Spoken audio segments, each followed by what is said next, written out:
به نام خداوند بخشنده و مهربان. درود بینندگان عزیز، بخش نوبتی برنامه خبری پیام‌یوز را آغاز می‌نماییم. در استودیو با شما شهرت رحمت الله. اینک متوجه باشید به سرخط مهمترین خبرهای روز. ساختمان نیروگاه راغون 13 سال دیگر ادامه می‌یابد. در تاجیکستان یکباره پس شدن حرارت هوا و باران‌های به برف تبدیل یابنده در نظر است. با درج عکس نورسلطان نظربایف پول 10,000 تنگه‌ای به معامله می‌براید. شرکت ایتالیایی سالینی ایمپرجیلو که ساختمان نیروگاه راغون را به عهده گرفته است اعلان کرد تا به استفاده کامل نیروگاه راغون 13 سال دیگر کاری ساختمان ادامه می‌یابد. با گزارش سایت شرکت ایتالیایی سالینی ایمپرجیلو برای ساخت کامل این نیروگاه به 3 میلیارد و 900 میلیون دلار دیگر سرمایه نیاز است. دولت تاجیکستان معتقد است با تکمیل ساخت این نیروگاه بحران کمبود برق در فصل سرما در این کشور کاهش خواهد یافت و زمینه صادرات برق به افغانستان و پاکستان از طریق خط کسد-هزار فراهم خواهد شد. نیروگاه آبی راغون یک طرح بازمانده از دوران شوروی بوده. ساخت این نیروگاه 3600 مگاواتی روی رود وخش در سال 1976 آغاز شد، اما در سال 1993 ادامه ساخت این سد به دلیل نبود سرمایه و خروج متخصصان از تاجیکستان نیمه تمام رها شد. شرکت ایتالیایی سالینی ایمپرجیلو وعده داده است که در سال 2018 توربین نخست آن را به بهره برداری خواهد رساند. کمیته حالتهای فوق‌العاده و مدافع گرجدنی نزد حکومت جمهوری تاجیکستان شهروندان و مهمانان کشور را آگاه می‌کنند که از 19 تا 26 نوامبر سال روان در قلمرو مملکت یکباره پس شدن حرارت هوا و باران‌های به برف تبدیل یابنده در نظر است. در منطقه‌های کوهی احتمال باریدن برف تر و یخبندی وجود دارد. از این رو خطر گسستن خط علاقه و انتقال نیروی برق، رسیدن ضرر به اهالی، همچنین افزایش یافتن شماره صدمه‌های نقلیاتی به میان می‌آید. کمیته حالتهای فوق‌العاده به شهروندان توصیه داده است که در چنین روزها به ضرورت از طریق راه‌های کوهی سفر نکنند. سنه 1 دکبر سال 2016 بانک ملی قزاقستان به مناسبت روز اولین پرزیدنت پول کاغذی را با ارزش 10,000 تنگه با عکس پرزیدنت نورسلطان نظربایف به معامله سر می‌دهد. ضمن برآمدش در یک کنفرانس رئیس بانک ملی قزاقستان دانیار اکیشف گفته است: تاریخ استقلالیت با شخصیت پرزیدنت کشور مربوط می باشد. برای همین بانک ملی به مناسبت 25 سالگی استقلالیت کشور پول جشنی را پیشنهاد می کند که در آن خدمت‌های رئیس جمهور در رشد کشور انعکاس گردیده است. دانیار اکیشف به اهل کنفرانس تنگه جشنی را نیز به مناسبت 25 سالگی استقلالیت دولتی قزاقستان نشان داده است. چند پیش رهبر فیلیال تاجیک سوغورتا در شهر نو پیشنهاد کرده است اسعار ملی 1000 سومانی با عکس امامعلی رحمان به معاملات برآورده شود.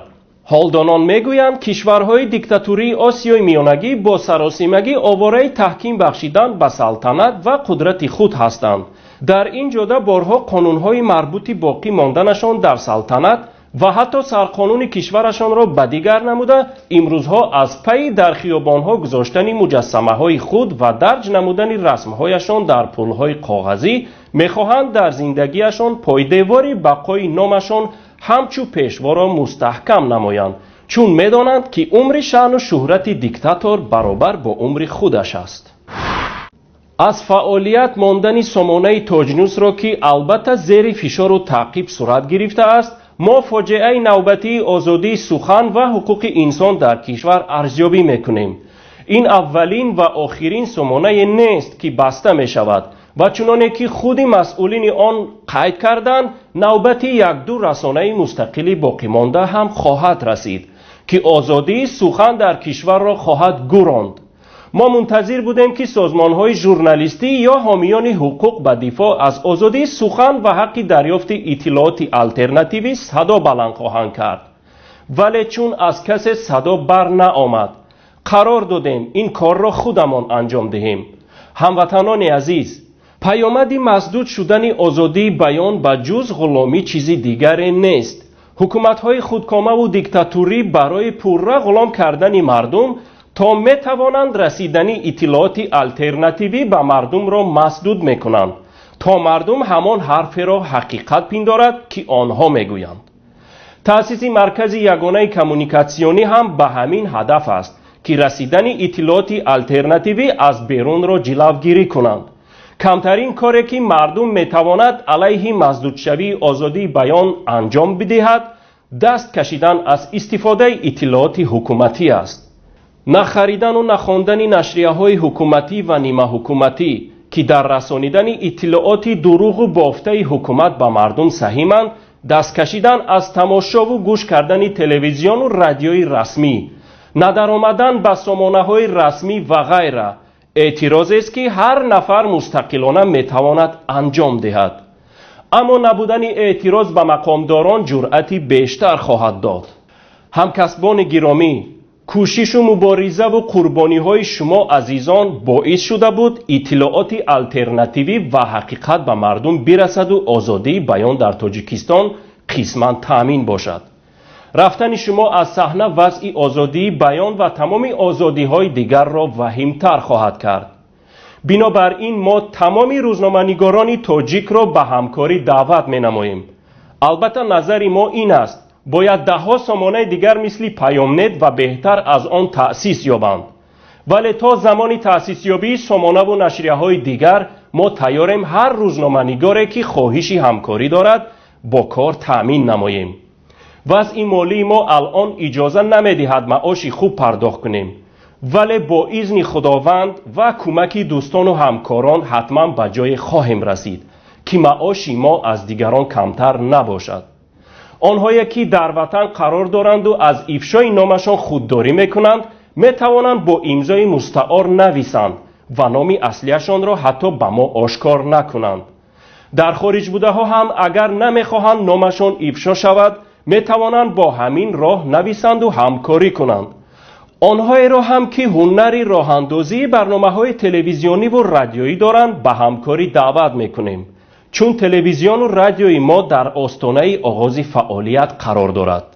تمام پیشنهاد و درخواست شما چی در محتوای سامانه و تلویزیون و رادیو و چی در سیاست برنامه‌های آن به نظر گرفته خواهد شد. با امید رسیدن به آزادی‌ها در کشور، هیئت ایجادی پیامنت. اکنون مختصر از خبرهای منطقه و جهان. پرزیدنت ترکمنستان گوربانگولی بردیمحمدوف به ساختمان یک یورت عظیم در اشقاباد اجازت داد که این عمارت بزرگ شکل یورت را داشته از گذشته مردم ترکتبار این قلمرو حکایت میکند و تالار وسیع آن برای تماشای سینما و برگزاری کنسرت ها پیش بینی شده است. در این یورت بزرگ حجم زیادتر از 3000 آدم جای میگیرند. ساختمان در نظر است که ماه اکتبر سال 2017 به پایان رسد. الکسی اولیوکایف وزیر رشد اقتصاد روسیه 14 نوامبر سال روان از جانب کارمندان خدمات فدرالی امنیت بازداشت گردید. موصوف به گرفتن $2 میلیون رشوه متهم می‌گردد. اولیوکایف این مقدار پاره را از شرکت راسنفت گرفته است و بر عوض آن وعده کرده است که بهای مثبت خواهد داد تا 50% پکیج سهمیه‌های شرکت بشنفت را به دست آورد. پرزیدنت روسیه ولادیمیر پوتین با رهبر تازه انتخاب ایالات متحده آمریکا دونالد ترامپ صحبت تلفنی انجام داد. پوتین و ترامپ وابسته به آنکه مناسبات روسیه و آمریکا در وضع غیر قناعت بخش قرار دارند توافق کردند. پوتین و ترامپ به موافقه رسیدند که علاقه را توسط تلفن ادامه داده در آینده نزدیک ملاقات انجام خواهند داد. بینندگان عزیز، اینجا برنامه خبری پیام نیوز به پایان رسید. شرح مفصل خبرهای ما را از پایگاه خبری پیامنت و گزارش‌های ویدیویی ما را از یوتیوب پیگیری نمایید. برایتان خبرهای خوش و خوشی‌های زندگی را تمنا داریم. تا بخش‌های نوبتی، خدا حافظ.